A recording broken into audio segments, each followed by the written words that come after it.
I straightened my tie, glancing in the mirror one last time before heading downstairs. Tonight was important. My company's annual dinner, a high-class event where I could finally introduce my wife, Emma, to my colleagues. She had always been my rock, my biggest supporter. And now, after years of working my way up, I was proud to have her by my side. But as I reached the bottom of the stairs, something felt off. Emma was stunning in her sleek black dress, her hair cascading perfectly over her shoulders. Yet, there was a stiffness in her smile. She barely looked at me as she adjusted her earrings.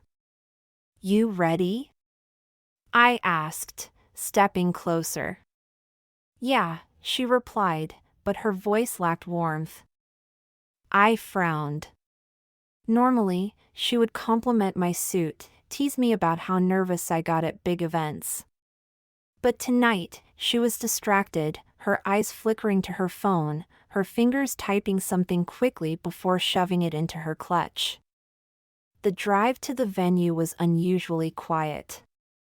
I tried making small talk about my promotion, about the colleagues she'd finally get to meet. She responded absently, her fingers grazing her phone again. She was nervous.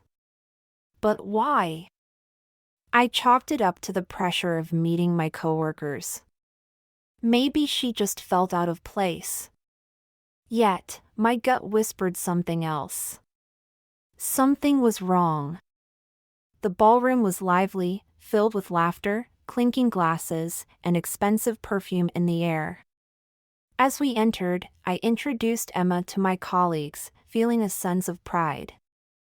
And then, it happened. "Oh, I see someone I know," Emma said suddenly, her tone shifting. Before I could react, she had already stepped forward, heading toward a group of executives. Among them was Nathan, one of the senior managers. I didn't know him well, but he was charismatic, sharp suit, charming smile, a guy who carried himself like he owned every room he walked into. And to my surprise, Emma hugged him. Not a polite, casual hug. A familiar one. I blinked. How did my wife know Nathan so well? "Emma, I didn't expect to see you here." Nathan chuckled, giving her a look that made my stomach tighten. "Well, you know. I couldn't miss this," she said, biting her lips slightly. What did that mean? Couldn't miss what? I forced a smile, stepping beside her. "Hey, I don't think we've met properly." "Oh, I know who you are," Nathan cut me off, smirking. He extended his hand lazily. "Emma's told me all about you." The words landed strangely. All about me? Emma's hand tightened around her clutch.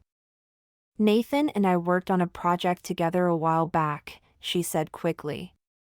"It was ages ago." Ages ago? Then why did it seem like they were still connected? I felt the unease grow. She seemed to be on edge every time Nathan was near. He was always there, whispering something in her ear, making her laugh in a way that made my stomach churn. It wasn't just that they were friendly, it was the way they seemed to share a connection, an understanding that felt too familiar. Then, while waiting at the bar for our drinks, I overheard something that sent a chill down my spine. Just a few feet away, Emma was talking in hushed tones to Nathan. "We shouldn't be talking like this here," she whispered. "Relax," Nathan murmured. "No one knows anything." "Not yet." "Not yet?" My blood ran cold. Emma glanced around nervously, then laughed softly, tucking her hair behind her ear. "You're impossible," she teased. Nathan smirked. "You didn't seem to mind last time." I felt the air leave my lungs. What last time? My mind raced, trying to process the conversation. Was I hearing this wrong? Was I overreacting? Then Emma's phone buzzed. She pulled it out discreetly, just for a second, but it was enough. A single message flashed on the screen before she quickly tucked it away. Meet me outside in 10 minutes. Same place. I swallowed hard. Emma wasn't just being distant tonight. She wasn't just nervous. She was hiding something. And I was about to find out exactly what. The following days after that dinner felt like a heavy fog had descended over my life.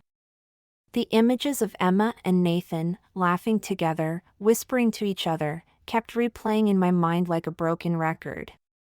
Something was off, and it wasn't just the strange connection between them.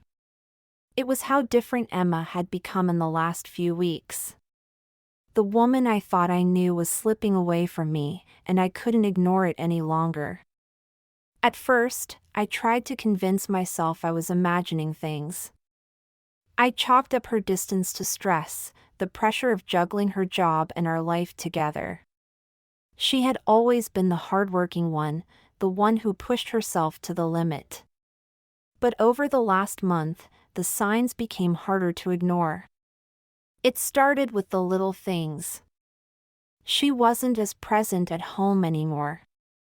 Emma had always been the type to make dinner a relaxing, quiet time to talk about our day. Now, she barely looked up from her phone while we ate. The conversations that once flowed easily between us now felt forced, like I was talking to a stranger. She'd nod at the right moments, but her mind was always somewhere else. I tried to brush it off at first.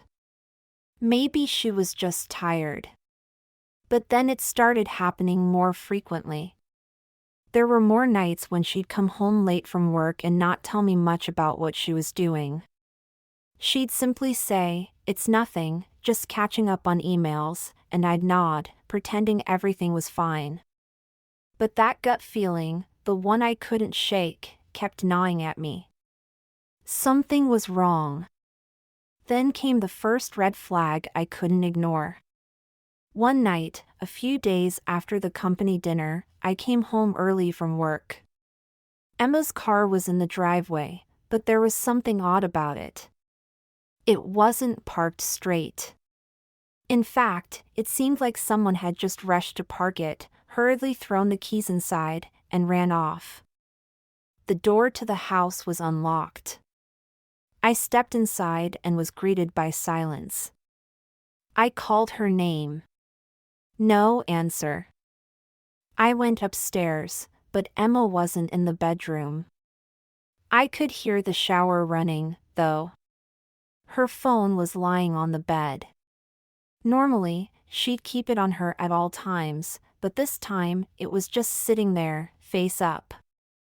I hesitated for a second, torn between trust and curiosity. What if I was wrong? What if I was just being paranoid? But then, something made me reach out. I grabbed her phone and saw that there was a message notification from an unfamiliar number. My heart skipped a beat. The message was from Nathan. "I'll pick you up after work. Same place. Don't be late." The words hit me like a slap in the face. Same place? My mind raced. I tried to recall every detail of the dinner, the whispers, the private conversation they had. Everything I had brushed aside now felt like pieces of a puzzle that were beginning to fit together, and the picture wasn't pretty. Before I could process what I had just read, I heard Emma's footsteps coming down the hall. My heart pounded in my chest. I quickly shoved her phone back into the drawer and pretended I hadn't seen anything. She walked in with a smile on her face, as if nothing had happened.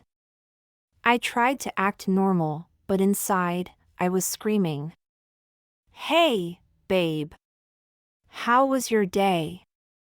I asked casually, trying to mask the storm brewing inside me. "It was fine," she said, brushing her damp hair away from her face. "Just a long day at work. I'm glad to be home." She walked past me, but her eyes flickered to her phone, which I had left on the table. I could feel my pulse quicken. I knew I had to say something, confront her. But the words stuck in my throat. What if I was wrong? What if there was an explanation for everything?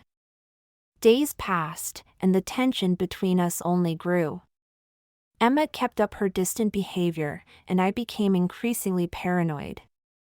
She would go on late-night work calls, leaving me to lie awake in bed, my mind racing with thoughts of what she might be doing. When she came home, she was never alone. Nathan would call, or she'd get messages from him, and though she tried to act nonchalant, the little details spoke volumes. She wasn't hiding her relationship with him very well. I decided it was time to start collecting evidence. If I was going to confront her, I needed to know the truth. I started by checking her social media accounts, something I'd never done before. I'd always trusted her. But now, my trust was shattered. I found more messages between her and Nathan. They'd exchanged flirty comments, emojis, inside jokes, things I would never have expected. One message stood out to me. It was from a few days before the company dinner. "I miss you already. Can't wait for the weekend." The weekend. They had planned something that clearly didn't involve me. I felt like I was suffocating, as if the walls were closing in around me. I couldn't keep pretending that everything was fine. I had to know the truth, even if it meant risking everything. The next night, I decided to follow her. Emma had been acting particularly distant all week. She was heading out to another work function, and I knew she was meeting Nathan.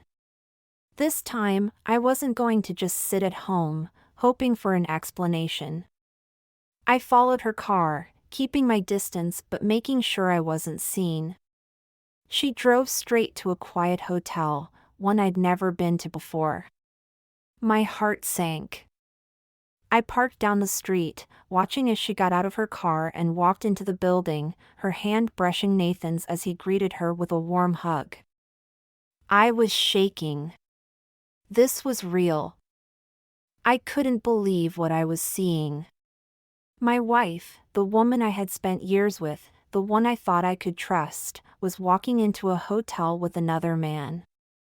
The man I had suspected from the beginning. Nathan. I waited in the car, frozen, not knowing what to do. Should I confront her right then? Should I follow them inside? But part of me knew there was no turning back once I did. After a long, agonizing wait, Emma and Nathan finally emerged. They were laughing, and for a brief moment, she looked genuinely happy, happier than I had seen her in weeks. They kissed. It was brief, but it was real. I didn't need any more confirmation. The betrayal was clear. That night, I didn't say a word when Emma returned home. I was numb, my thoughts spinning as I struggled to understand what had just happened. The woman I had married, the woman I thought I knew inside and out, was living a double life. And it was time for her to face the truth. The plan Mark and Sophia had orchestrated had been months in the making, but now, the moment of truth was at hand. Every move was calculated, every detail accounted for. Lisa and her lover, both unaware of what was about to unfold, were about to experience the full weight of their actions. It was a busy afternoon when Mark and Sophia arrived at the luxurious restaurant. They knew Lisa would be there soon, her secret lunch date with her lover, Jason. The man who had been betraying both his wife and Mark's family. But today, everything would come to a head. Sophia was in the mood for revenge, and Mark, despite his mixed emotions, was ready to see justice done. Jake and Emily, their own silent accomplices, were sitting at a table not far from theirs. They were doing their part. Quietly watching. Ready for the moment when everything would go public. Sophia's husband, the man who had been lying to her for years, was scheduled to have a meeting with Jason. Business partners. Deals to make. But Sophia had done her homework. She knew that Jason's reputation was fragile and that if a certain secret came to light, it could destroy him. And that was precisely what she intended to do. Jason walked in, early, as expected. He was a little too confident, unaware that his world was about to crumble. Mark and Sophia exchanged a brief look, signaling that everything was in place. The trap had been set. The first act of exposure. Lisa arrived next, looking radiant and oblivious. She spotted Jason immediately, beaming as she walked over to him. The two greeted each other like a couple in love, their laughter filling the air. They shared a kiss. No one suspected anything out of the ordinary. But then, Sophia stood up. She didn't say a word, but her eyes locked with Lisa's as she made her way over to the couple. Lisa froze. Her smile faltered. "Oh wow! What a surprise," Sophia said loudly, her voice carrying across the restaurant. She made sure that everyone could hear. "Didn't know you two were such good friends." Lisa's eyes darted nervously, and Jason's face paled. The business partners sitting at the table with him glanced at each other, sensing the tension but unsure of what was happening. Sophia continued, her voice dripping with feigned excitement. "Lisa! You never told me you were close with my husband's best client. I'm so glad you two are having such a nice time." Mark stood up from his seat, his own voice cutting through the room. "It seems like Lisa's been keeping secrets from me, and from all of us." Lisa's stomach dropped as Mark raised his phone, showing the photos of her affair. The images flashed across the screen, clear and undeniable. The room went quiet as people began whispering, staring. "Oh my God," one of the clients whispered. Is this for real?" Jason's face went white. "This isn't what it looks like." But Sophia wasn't finished. She leaned in, her voice cold. "No, this is exactly what it looks like. You've been cheating on your wife. And, by the way, you've been using company funds for personal expenses. Care to explain that to your partners?" Jason's eyes flickered with panic as he turned to the business associates who were now glaring at him. The weight of his professional life crashing down on him was palpable. Lisa, too, was fighting to maintain her composure, but she could see the damage unfolding. Jason, her lover, was crumbling before her eyes. The truth was out, everything she'd hidden was now exposed. As if the humiliation wasn't enough, Sophia handed Mark a folder she had been holding onto. "I'm sure your clients will appreciate seeing the evidence," she said with a smile. Inside the folder were documents detailing Jason's financial misdeeds, documents that would surely send him into a spiral of legal consequences. Jason looked at the papers, his face flushed. "You don't understand. I needed the money," his voice cracked. Sophia spoke directly to him now. "And my husband, your business partner, will understand why you're not welcome in this company anymore." Mark's voice was steady, filled with the calm finality that only comes after revenge has been delivered. The deal is off. Your career is over. And as for you, Lisa. He turned to her, his eyes hard. You've ruined this family. You've ruined everything. And now, you will feel the consequences of your actions.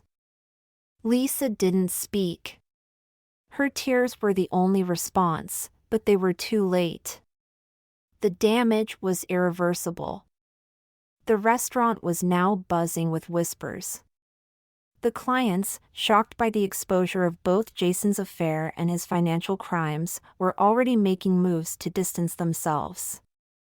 The rest of the patrons, sensing the scandal, snapped pictures, ensuring this moment would follow Lisa and Jason for the rest of their lives. Sophia turned to Mark, a small smile tugging at her lips. Well, that was certainly effective. Mark nodded slowly, but there was no joy in his expression. I just wanted them to feel what we felt. To know they can't just destroy lives and walk away. Sophia reached out and placed a hand on his shoulder. You did more than that. You took back control. As the final moments of the confrontation unfolded, Lisa and Jason's faces were a picture of defeat. Lisa turned to Mark one last time, her voice barely a whisper. Please, don't do this. But it was too late. Mark had already made his decision. Jason left the restaurant, his head hung in shame, his professional life in tatters. Lisa followed, trying to salvage any ounce of dignity, but there was none left to salvage. They were both broken, and they had no one to blame but themselves. The days after the confrontation were surreal for Mark. The house felt empty without Lisa's presence, but strangely, it also felt lighter, like the heavy burden of betrayal had finally been lifted. Jake and Emily were doing better. They had their moments of anger, of course, but they no longer carried the weight of their mother's lies. They had seen the truth, and in a strange way, it had set them free. They weren't victims anymore. They had chosen to take control of their lives, just like their father. The family was healing, and for Mark, that was the only thing that mattered now. Sophia called him one evening, asking if he wanted to meet up. They decided on the same cafe where they had first discussed their plan, and Mark found himself looking forward to it more than he expected. When he arrived, he found her already there, sipping a coffee and looking more at peace than he had seen her in months. The weight of her own suffering seemed to have lifted, too. The fire that had driven her to exact her revenge had subsided, replaced with a calm that seemed to match the quiet evening around them. Are the kids okay? She asked as Mark sat down. He smiled. They're getting there. It's been tough, but I think they're starting to find their way again. Sophia nodded, and for a moment, they both just sat in comfortable silence, the events of the past weeks settling in. The anger had passed, leaving only the truth behind. They had gotten justice. But now, it was time to rebuild. It feels strange, Sophia said after a pause. I thought I'd feel better after all of that. The payback, the exposure. I thought it would make everything right. But it didn't. It just made me realize how much time I wasted. Mark nodded. I think that's the thing about revenge. It doesn't fix everything. It doesn't take away the hurt. It just shows you that you don't have to stay broken. Sophia smiled softly, then met his gaze. And you? Do you feel better? Mark's thoughts drifted to the long road ahead. It wasn't going to be easy, but for the first time in a long time, he felt hopeful. He looked back at his children, Jake and Emily, and felt a warmth he hadn't known in years. They were going to be okay. They were already healing. No, Mark replied after a beat, a quiet chuckle escaping him. But I feel free. Sophia raised her cup in a small, meaningful gesture. To freedom then, she said with a wry smile. Mark clinked his cup against hers. To freedom. As the weeks went by, the distance between Mark and Lisa grew. He had no more regrets. She had made her choice, and now she had to live with it. She had tried to reach out a few times, left a few messages, but Mark had ignored them all. He wasn't angry anymore. He just didn't care. Lisa, on the other hand, was a different story. She had tried to salvage her relationship with her children, but it was too late. Jake and Emily refused to talk to her. They were done. She had taken everything for granted, assuming that they would always be there to forgive her. But now, she was alone, facing the consequences of her choices. One afternoon, Sophia stopped by Mark's house, her usual lighthearted energy filling the room as she waved hello. She had made it clear that she wasn't expecting anything from Mark, no romantic gestures, no grand declarations. Their bond had been formed through pain and shared experience, and that, in itself, was enough for them both. They sat together on the porch, watching the sun dip below the horizon, the world around them settling into a quiet peace. The chaos had passed, and for the first time in months, Mark felt truly at ease. The revenge had been sweet, but it wasn't the end of his journey. He had a new path ahead of him, one where he wasn't tied to the past. He had his children. He had his integrity. And he had the chance to move on. Revenge isn't about hurting back. It's about making sure they can never hurt you again. Mark stood up, his gaze softening as he looked toward the future. He didn't need to carry the weight of Lisa's betrayal with him anymore. It was behind him, and with every step he took, he was moving forward. The scars would always remain, but they were no longer a part of his identity. He was free. And that was all that mattered.